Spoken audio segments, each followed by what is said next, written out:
ओम श्रीराम.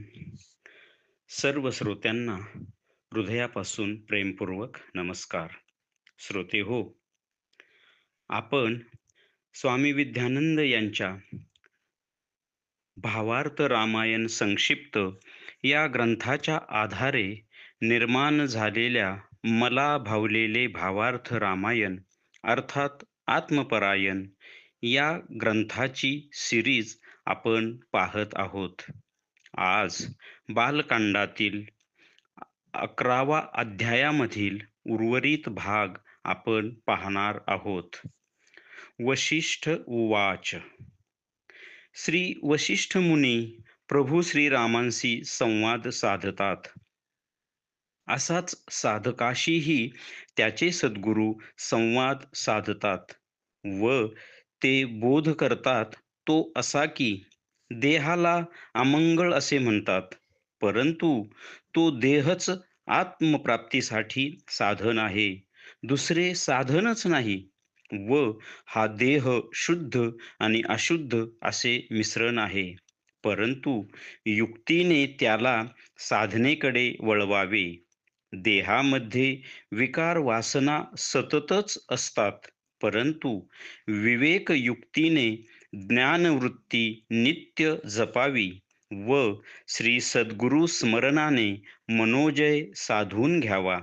ज्ञानाशिवाय जीवन नको नको अशी जाणीव सतत ठेवावी व या जाणीवेनेच विवेक आणि वैराग्याची वृत्ती निरंतर वाढवत राहावी व यातूनच चित्तशुद्धी होते.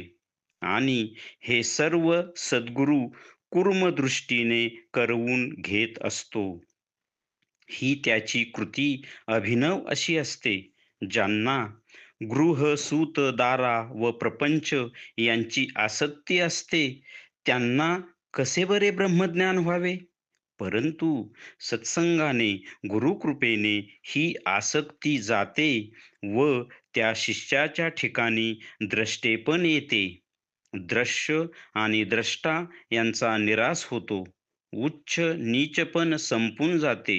शून्य निशून्य व महाशून्य ही जिरून जाते. घटाकाश व मठाकाश म्हणजेच आत्मप्रचिती व विश्वात्मप्रचिती यांचा प्रत्यय येतो.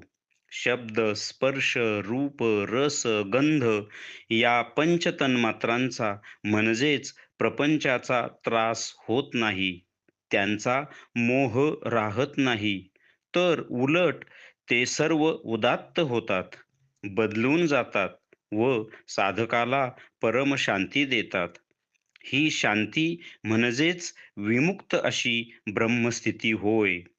त्याच्या ठिकाणी सगुण व निर्गुण एकरूप होतात व तो अद्वैत रूपाने विहार करतो. ही ज्ञानकथा, ही ब्रह्मकथा वाचायला ऐकायला गोड लागते, परंतु हे आचरणात कोणी आणत नाही.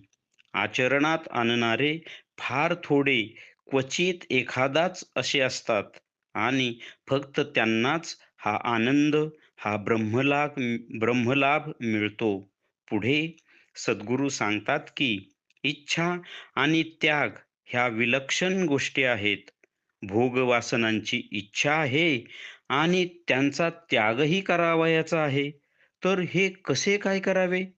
त्याकरिता स्वामीजी आपल्याला नेहमी सांगतात की त्याग करून भोग घ्या.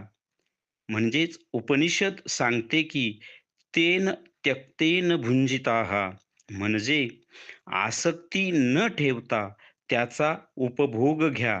मग ते भोग साधकाला बाधक होत नाही व अशा प्रकाराने मग इंद्रिय संयमन होऊन मन प्राणासह इंद्रियांची कसमस मोडेल.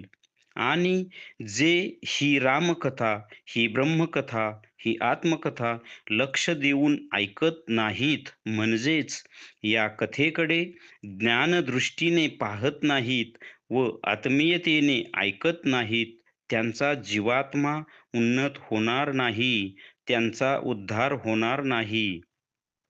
काम, क्रोध व लोभ हे मुळातून जावे लागतात. तेव्हाच इंद्रिये शुद्ध होतात व मन शुद्ध होऊन आपल्या सहज स्थितीत, मूळ स्थितीत यावे लागते. ज्याला ज्याला माझा मी म्हणतोय व जो माझा खरा मी असतो, तोच अंतर्मुख किंवा ऊर्ध्वमुख व उन्नत किंवा प्रवर्तित करावा लागतो. आणि तेव्हाच मी ब्रह्म आहे ही आत्मस्थिती भोगावयास मिळते. इंद्रिये, मन, बुद्धी, चित्त व प्राण इत्यादी विशुद्ध होतात व त्यानंतरच आत्मस्थिती निरंतर राहते. जी सहज समाधी आहे ती आपल्या हातामध्ये येते आणि तोच योगी असतो. ब्रह्मही तोच असतो. तोच आत्मस्थितीवर आरूढ होऊन विश्वात्मा होतो व तोच परब्रह्म होय. तोच श्रीराम. आणि तो जागृती, स्वप्न, सुषुप्ती या तीनही अवस्थांचा द्रष्टा, साक्षी असतो आणि त्याचे निरंतर राहणे हे परेच्याही पलीकडे असलेल्या घरात असते व त्याला अशी विशुद्ध दृष्टी प्राप्त होते की त्याच्या देह, मन व प्राणाकडून जे जे व्यवहार होतात ते सर्व ब्रह्ममयच असतात आणि तो जगाकडे ज्या दृष्टीने बघतो, जनप्राणांचा जो अनुभव घेतो, ते सर्व ब्रह्ममयच असते. तिथे कोणतीही भ्रांती किंवा कोणताही भेद शिल्लक राहत नाही. अहम ही भ्रांती आहे, हेही शिल्लक राहत नाही. अहम व सोहम एकच होते व त्याची त्याला सतत प्रचिती येत राहते. मी, माझेपण निघून जाते, प्रवृत्ती निवृत्त होतात. हे श्रीरामा, तू आघाद आहेस. जीव, शिव, परब्रह्मही तूच आहेस. हे जड चेतन व सर्व लोक तूच आहेस. तत्वरूपाने तूच परब्रह्म आहेस आणि त्यामुळे तुला जन्म मरण नाही.